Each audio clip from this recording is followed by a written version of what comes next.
Aurais-je droit au paradis? Dis-moi mon Dieu, c'est mon désir le plus fort dans les jardins des pieux. Aurais-je droit au paradis? Dis-moi mon Dieu, c'est mon désir le plus fort dans les jardins des pieux. Accorde-moi les plus hautes marches pour être enfin heureux. Oh, toi mon Dieu, Ya Rab. Oh, toi mon Dieu, Ya Rab. Quand je vais à la mosquée, j'ai le cœur léger. Quand je pense à toi, mon cœur est plein de joie. Crois que Jésus est né d'une vierge. Puis vous avez ajouté que Dieu n'a pas engendré, ni ne fut engendré.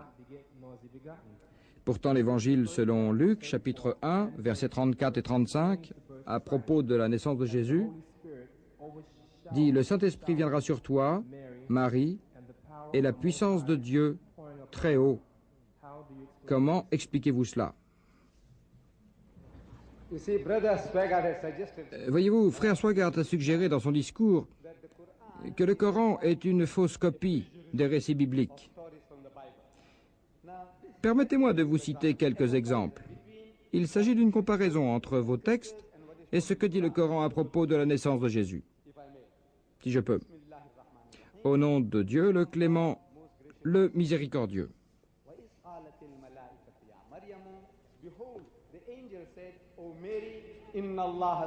Cela signifie, le Seigneur tout haut t'a choisi et purifié, il t'a élu parmi toutes les autres femmes, ainsi le Coran parle de la faveur et de l'honneur accordé à Marie par Dieu.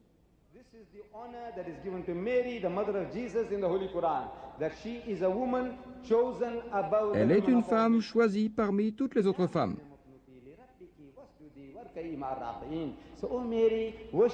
Cela veut dire, ô Marie, sois fidèle au Seigneur, n'adore que lui et n'obéis qu'à lui.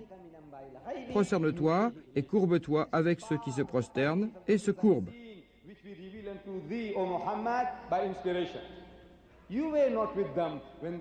Cela veut dire, cela fait partie des nouvelles de l'inconnu que nous t'inspirons. Ô Mohammed, tu n'étais pas parmi eux alors qu'ils jetaient leur calomnie pour savoir qui d'entre eux prendrait Marie à sa charge, et tu n'étais pas parmi eux alors qu'ils se disputaient. Je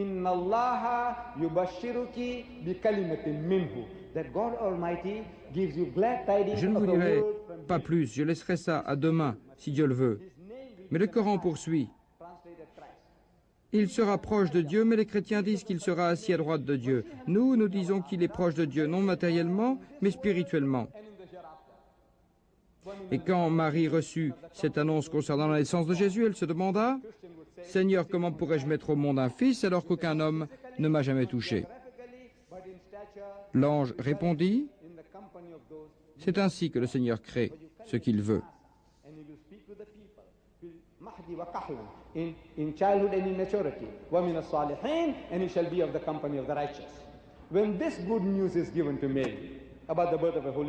Et là est la bonne nouvelle.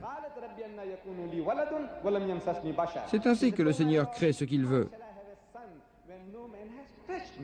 Quand il décide ou veut une chose, il lui suffit de dire « soit » pour qu'elle soit.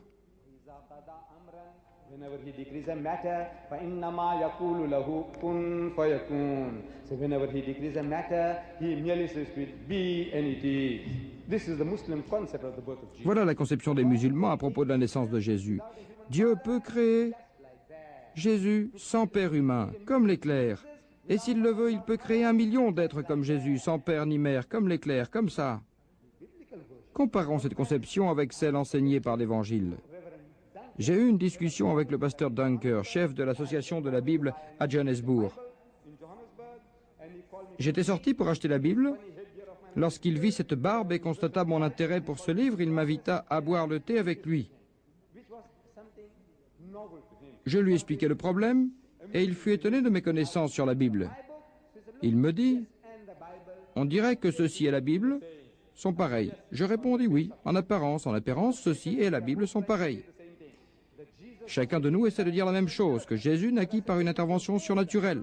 Mais lorsqu'on examine les deux livres de plus près, on découvre que la différence entre le Coran et la Bible, c'est comme la différence entre la craie et le fromage. Je ne sais pas si les Américains comprennent cette explication. Les Canadiens ne la comprennent pas parce qu'ils n'ont pas connu la craie. Le fromage et la craie sont deux choses complètement différentes. Le Coran dit, quand Dieu veut créer une chose, il lui suffit de dire soit pour que la chose soit créée. Quant à la Bible, il explique à propos de cette même question comment la chose s'est produite. Je n'ai jamais connu un homme, dit l'Évangile. Le Saint-Esprit viendra sur toi.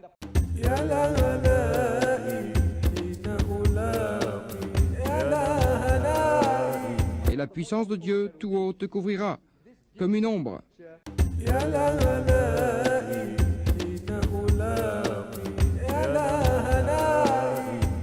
Cette façon d'enseigner encourage les mécréants à vous défier. Car comment le Saint-Esprit vient-il sur Marie? Et comment Dieu tout haut la couvre-t-il? Comme un homme le fait avec sa femme?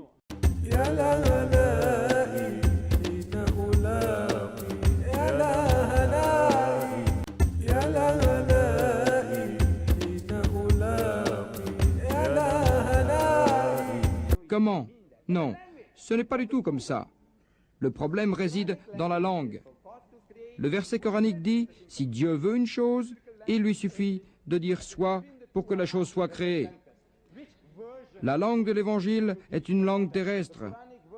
Puis-je demander au révérend Dunker, des deux versions sur la naissance de Jésus, celle du Coran et celle de l'Évangile, laquelle choisissez-vous si vous voulez raconter ça à votre fille? Croyez-moi, il baissa la tête et me dit, je préfère que ce soit le texte du Coran.